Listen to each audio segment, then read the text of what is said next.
Channel. Hope you are all doing good and safe. As a ladies हमें एक काम routine में करना ही पड़ता है, वो है किचन का काम। हम और कोई काम को टाल देते हैं पर किचन का काम हमें करना ही पड़ता है। कभी कभी हम टाल भी देते हैं, फिर बाद में वही काम करना हमें बहुत डिफिकल्ट लगता है क्योंकि वो काम हमें ही करना पड़ता है।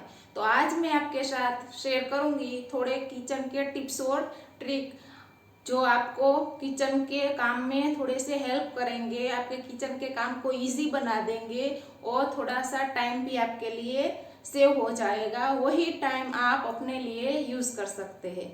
तो स्टार्ट करते हैं आज का वीडियो। कभी कभी क्या होता है, हम जल्दी में होते हैं और देखते हैं कि लहसुन तो छिला हुआ ही नहीं है। कभी मेहमान आ जाते हैं तो आप लहसुन को इजीली कैसे छील सकते हैं, उसके लिए आप क्या कर सकते हो।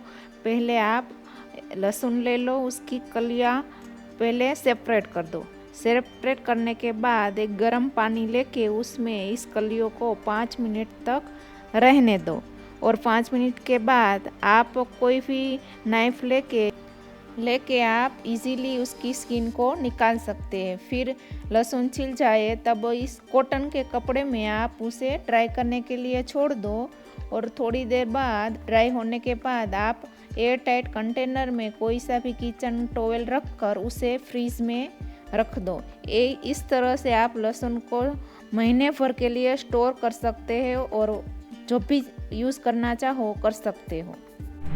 दूसरी हमारी टिप्स है कि हमें मिर्च को कैसे स्टोर करना है, क्योंकि वो बार बार ख़राब हो जाती है, श्रिंक हो जाती है। तो आप क्या करो, पहले उसके जो डिंडल होते हैं उसके निकाल दो। फिर एयर टाइट कंटेनर लेके उसमें एक कोई भी किचन टॉवेल या कोई भी कॉटन का कपड़ा लेके उसमें उसको रख दो और फिर फ्रीज में रख दो। इस तरह से आपकी जो मिर्च है वो ख़राब भी नहीं होगी और महीने भर के लिए आप उसे स्टोर कर सकते हो और जब चाहे यूज़ कर सकते हो।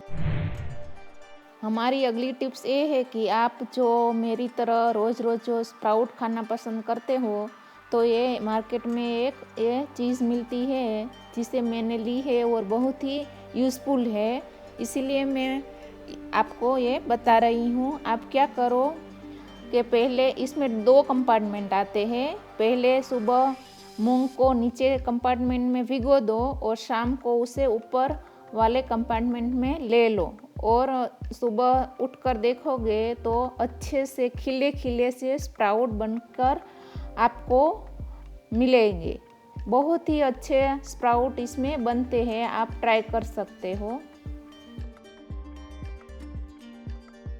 हमारी अगली टिप्स ये है कि कभी कभी क्या होता है, हम जो दाल होती है उसमें थोड़े इंसेक्ट आ जाते हैं या उसमें मॉइस्चर आ जाता है तो वो ज़्यादा देर तक चल नहीं सकती। तो हम क्या कर सकते हैं, कोई भी दाल हो उसमें आप लौंग डाल दो। लौंग डालने से उसमें कीड़े नहीं पड़ेंगे और वो हमारी दाल लॉन्ग लास्टिंग रहेगी। और फिर एक एयर टाइट कंटेनर में आप उसे स्टोर कर सकते हो। इस तरह से हमारी दाल कभी बिगड़ेगी नहीं और लॉन्ग लास्टिंग रहेगी। अगली टिप्स ये है कि हम जब भी बैंगन का भरता बनाते हैं तो क्या होता है, जब उसकी निकालते हैं सीखने के बाद तो उसमें से अंदर का पार्ट भी निकल जाता है और ज़्यादातर वही होता है। तो आप क्या कर सकते हो, बैंगन लो, उसके ऊपर कोई भी सा कुकिंग ऑयल पहले लगा दो और उसके बाद 4-5 कट उसमें लगा दो और फिर उसका स्वाद इन्हेंस करने के लिए आप क्या करो, उसमें जो लहसुन छिला हुआ होता है वो उसमें ऐड कर दो और फिर उसको धीमी आंच पर गैस पर सेक लो। जिससे क्या होगा, अंदर का लहसुन सेक जाएगा और उसका अलग ही टेस्ट सब्जी में आएगा। और आप देख सकते हो हमारा जो बैंगन है वो बनके तैयार हो गया है और उसकी स्किन भी इजीली रिमूव हो रही है। आप इसे एक बार ट्राई करके ज़रूर देखो और लहसुन डालने से उसका टेस्ट आप देखोगे कि अलग ही आएगा। इस तरह से लहसुन डाल के आप लौकी का भरता भी बना सकते हो। हमारी अगली टिप्स ये है कि हम कसूरी मेथी जो घर पर ही बनाते हैं, तो उसका टेस्ट इन्हेंस करने के लिए आप क्या करो, जो मेथी के सूखे लीव्स होते हैं उसको ड्राई रोस्ट कर लो। ड्राई रोस्ट करने से उसमें एक अलग ही टेस्ट आ जाएगा और फिर हाथ से रगड़ के आप उसका फाइन पाउडर बना सकते हो या मिक्सर जार में ग्राइंड भी कर सकते हो। इससे उसका स्वाद और बढ़ जाएगा। और आप क्या करो, थोड़ी थोड़ी ही कसूरी मेथी बनाया करो और स्टोर कर दिया करो, और फिर जब भी ज़रूर पड़े तब आप कोई भी पनीर की सब्ज़ी हो, सिंपल सब्ज़ी हो, दाल फ्राई हो, सभी में इस तरह से आप यूज़ कर सकते हो।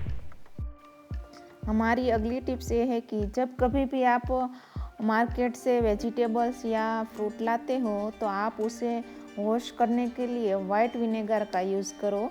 वाइट विनेगर के 5 to 6 टेबलस्पून जो है वो पानी में ऐड कर दो और हमारे जो वेजिटेबल्स है वो उसमें 5 या 7 मिनट्स के लिए उसमें रख दो, और फिर 5 या 7 मिनट्स के बाद आप उसे कोई भी प्लेन वाटर से आप उसे धो लो, और धोने के बाद उसे कॉटन के कपड़े में सुखा लो, जिससे कि हमारी जो वेजिटेबल्स या फ्रूट होते हैं उसमें से बैक्टीरिया और पेस्टिसाइड रिमूव हो जाएगा।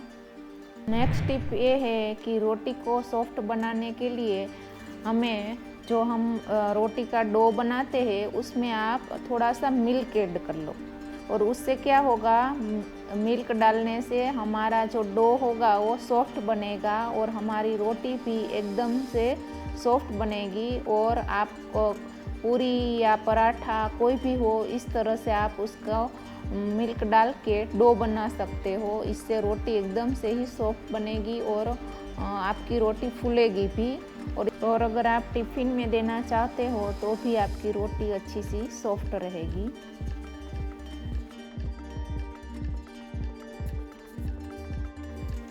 नेक्स्ट टिप्स ये है कि आप जब भी दाल या दाल फ्राई बनाते हो तो आप क्या करो, पहले दाल को आप ड्राई रोस्ट कर लो और फिर उसको बॉईल करो। उससे उसका जो दाल का टेस्ट है वो एकदम से आप देखोगे कि एकदम से ही इन्हेंस हो जाएगा। नेक्स्ट टिप्स ये है कि जब भी आप चावल बनाते हैं तो उसमें थोड़ी सी स्टिकीनेस आ जाती है, तो चावल अच्छे बने और स्टिकीनेस ना आए, इसके लिए हम क्या कर सकते हैं, जब हम चावल बनाते हैं तो बॉईल करते समय आप उसमें हाफ लेमन ऐड कर दो, जिससे कि हमारे जो राइस है वो फूले फूले बनेंगे और नॉन स्टिकी बनेंगे। आई होप ये वीडियो आपको अच्छा लगा हो या थोड़ा सा भी हेल्पफुल लगा हो। Thank you.